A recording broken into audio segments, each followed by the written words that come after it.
Hi, my name is hw5. Today I'm going to present my homework 5 to you.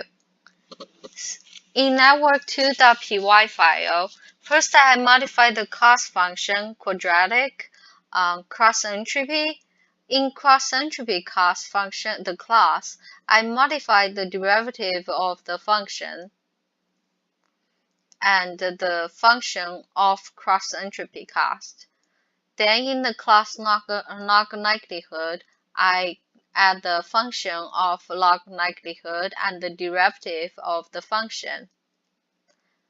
Then I start modify the activation functions. In class sigma mode, I add the sigma function. For the softmax, I add the softmax, the function of the softmax and the derivative of the softmax.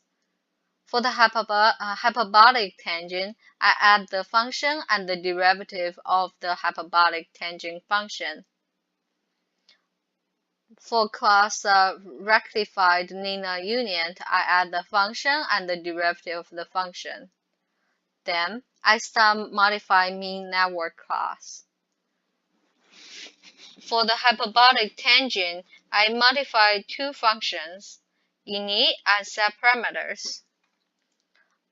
In these two functions, I said if activation function on output layer is a hyperbolic tangent, and if the cost function is not quadratic cost, then I print a message tell user hyperbolic tangent only accept quadratic cost function. Then I set the cost function equal to quadratic cost. For regularization, there's two options, L2 and L1. So I modify the update mini batch and the total cost, these two functions. In update mini batch function, I says if the regularization equal to L2, then this is the formula for calculate the weight. If the regularization is L1, this is the formula for calculate the weight. And the bias for this different regularization is the same. So I leave in outside.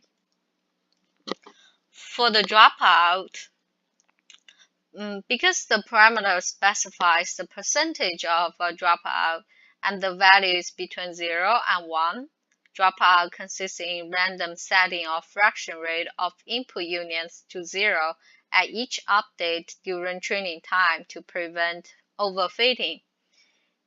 Since the dropout is only applied to all hidden layers, so I modified few functions to check if the dropout is true.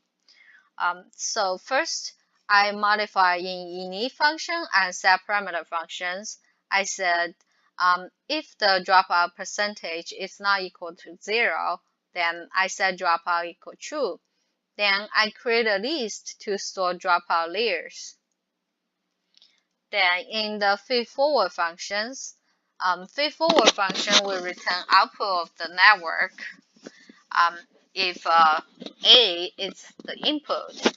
So in here, I said if the dropout is true, I recalculate the A and return it. Then in the SGD function, I check if the dropout equal true. So if a monitor evaluation cost equal true and the self.dropout percentage is not equal to 0, then the dropout is true. For the update mini batch function, I check if the dropout equal true, then I create a new dropout layer. Then I store this dropout layer to the dropout list.